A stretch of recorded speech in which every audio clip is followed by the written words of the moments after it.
We've been talking about it all offseason, but the Dallas Mavericks have had one of the best offseasons in the NBA, but nobody seems to be talking about it. Yes, they're coming off of an NBA championship appearance with Kyrie and Luka, but they go out, they add Quentin Grimes, they add Naji Marshall, add Klay Thompson, all while just losing Tim Hardaway Jr., who was pretty much a negative asset for them, and then Derrick Jones Jr. They have a really good updated bench with 5 pretty much new faces to this roster, and this is an A++ offseason for Nico Harrison and company. First off, going out and getting Naji Marshall, who is pretty much an upgrade to Derrick Jones Jr. straight up. Just watch the defense here, 6'7", 225 with a 7'1" wingspan. He's pretty much a jail cell. He got overlooked because of the amount of wings that New Orleans had last year, but I mean, just watch this play right here against Jason Tatum, where he's gonna recover off the jab, get back, still poke it away off Dyson Daniels' knee, and then it's going the other way. Now here he is against De'Aaron Fox. That's pretty good defense right there. He only averaged 7.1 points, 3.6 rebounds, and 2 assists last year in 66 games. But like I said, he was buried on the depth chart, and Dallas gets him for 3 years, $27 million, absolute steal. 46% shooting from the field, 39% from 3 in just 19 minutes. And like I said, all the wings that New Orleans had last year, he barely got any PT. Naji Marshall is going to look like an absolute steal about this time next year in last year's offseason. And he's a perfect fit. I mean, any wing that can play defense and can shoot is going to fit beautifully alongside of Kyrie and Luka Doncic. I mean, here he is clamping up Kyrie. A++ for Nico Harrison on this signing. And I also really like the Klay deal as well. I'm not going to give it an A++, but I'll give it an A+. He's still an elite shooter, still one of the best catch and shoot guys in the NBA, and probably one of the best in NBA history. I don't know if this lineup works with Luka, Kyrie, and Klay in the starting lineup, because I don't know who's going to be playing perimeter defense out there. PJ Washington's definitely not going to be guarding the other team's best guard. He's a forward. So they're going to have to stagger the minutes of Kyrie, Luka, and Klay. I think probably Naji Marshall will start maybe once the season progresses. We see Omax Prosper into the starting lineup. But 3 years, $50 million for Klay. Really good deal there. 18 points a game, 3.3 rebounds, 2.3 assists in 29 minutes a game last year.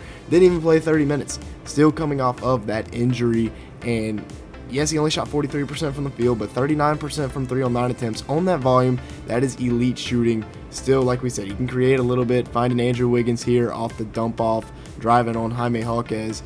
The transition here, that he looks pretty old right there, I'm not going to lie. But still recovering from those injuries, and still an elite catch and shoot guy, coming off screens. I think he's going to benefit, of course, like any guy that can shoot, he's going to benefit from playing with Luka and Kyrie. And the Mavs' biggest issue last year, 35% from 3 in the playoffs and 31% from 3 in the finals. That was their kryptonite last year. That was their Achilles heel. Don't let the 0 for 10 in an elimination game distract you. Klay Thompson is still an elite catch and shoot guy. He's going to be an elite role player on this Mavs team, even though he can't play the best of defense. But I mean, he hit 6 or more threes in 13 games last year. That's about 1 in every 6. So really good addition there. And then another very underrated addition that they had was bringing in Quentin Grimes, a guy that can strap up at 6'5" with a 6'8" wingspan, and he can also shoot the ball a little bit. Now, he didn't have a great year last year in Detroit, which of course is pretty much NBA punishment going to Detroit, but 7 points a game, 2 rebounds, and 1.3 assists in 20 minutes a night. The efficiency was not there, but when you look at his New York Knicks days, he was very good. 37% from the field, 34% from 3, not going to cut it with Detroit. When you throw it back to 2022-2023, however, he averaged 11.3 points, 3.5 rebounds, 2.3 assists in 30 minutes a game, while, as you can see here, guarding the other team's best wing a lot of the time. Jimmy Butler, whoever it is, he's out there guarding him. 47% from the field, 39% from 3 on 5 attempts. Like we said, plus defender, here he is on Andrew Wiggins. Give me those. Nico Harrison, once again, great moves by this man.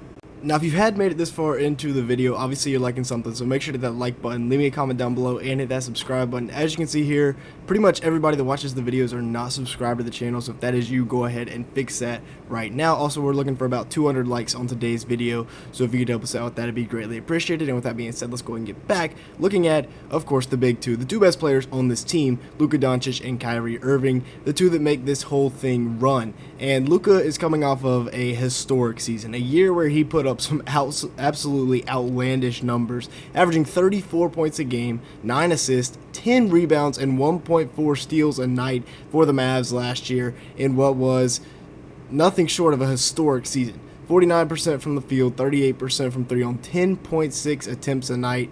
And his three-point percentage even went up from 35% to 38% this year, which that was really the only knock on his game last year, was his inefficiency from downtown. But, I mean, now he's fixed that as well. He's just looking like a complete player all the way around, and he's going to be tough to stop next year. And then Kyrie has also kept his nose clean, which is something that he wasn't able to do in Boston and in Brooklyn. Now in Dallas, you haven't heard really much out of him. 25.6 points a game, 5.2 assists, and 5 rebounds, as well as 1.3 steals a night for Kyrie this year, on 51% shooting from the field, 40% from 3, 91% from the free throw line, 50-40-90 efficiency. That doesn't get talked about enough. The year that he had doesn't get talked about enough. He was going crazy this year, and everybody wants to focus on Luka and the rest of the Mavs. Kyrie never gets the credit. Now, the young core that they have, and this is very important for them going forward, is they have to continue to develop this young core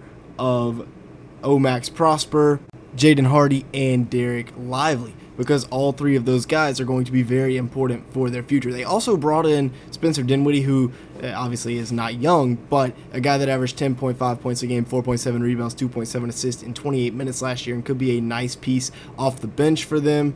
He shot 39% from the field, 34% from 3 in 29 minutes a game. And then you got Derek Lively, who already is a star. We saw him in the Western Conference Finals. He was going crazy. As a 20-year-old, he didn't miss a single shot in the conference finals. That is crazy work. 9 points per game, 7 rebounds, 1 assist, and 1.4 blocks per game last year for Lively, while some very efficient numbers, 75% from the field, 24 minutes a game.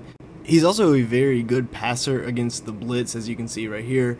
Whenever he gets it in that mid-post area, the free throw line area, he's a very good passer. You can drop it off and he can find the open guy. He's also good at sealing it and then just dunking it, because he's like 7'2" and can touch the rim without jumping. They also have Jaden Hardy, who he's still kind of a question mark. He was a second-round pick, but he was a former top 3 recruit coming out of high school. Averaged 7.3 points, 1.8 rebounds, 1.5 assists last year in 14 minutes. While he played some solid minutes in that playoff run for the Mavs, but at the end of it, only 41% shooting from the field, 37% from 3. Not bad, 37% from 3, but 41% from the field is pretty inefficient. Per 36, however, he averaged about 20 points, 5 rebounds, and 4 assists. So we'll see what they do going forward with him.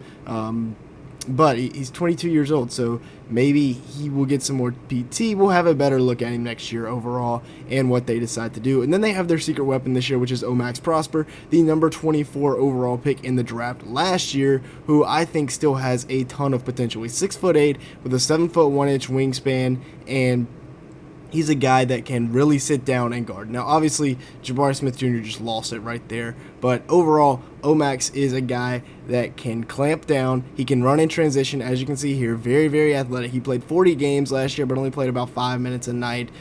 So overall, we'll see what happens with Max Prosper. I thought maybe at the beginning of the offseason they would start him a little bit, but now it's definitely going to be Naji Marshall's spot, because they got to stagger the minutes between the big three. With that being said, that's going to be it for today's video. Thanks so much for watching. Make sure to the like button and leave me a comment down below, as well as hitting the subscribe button. It'll be greatly appreciated. And with all that being said, thanks so much for watching today's video.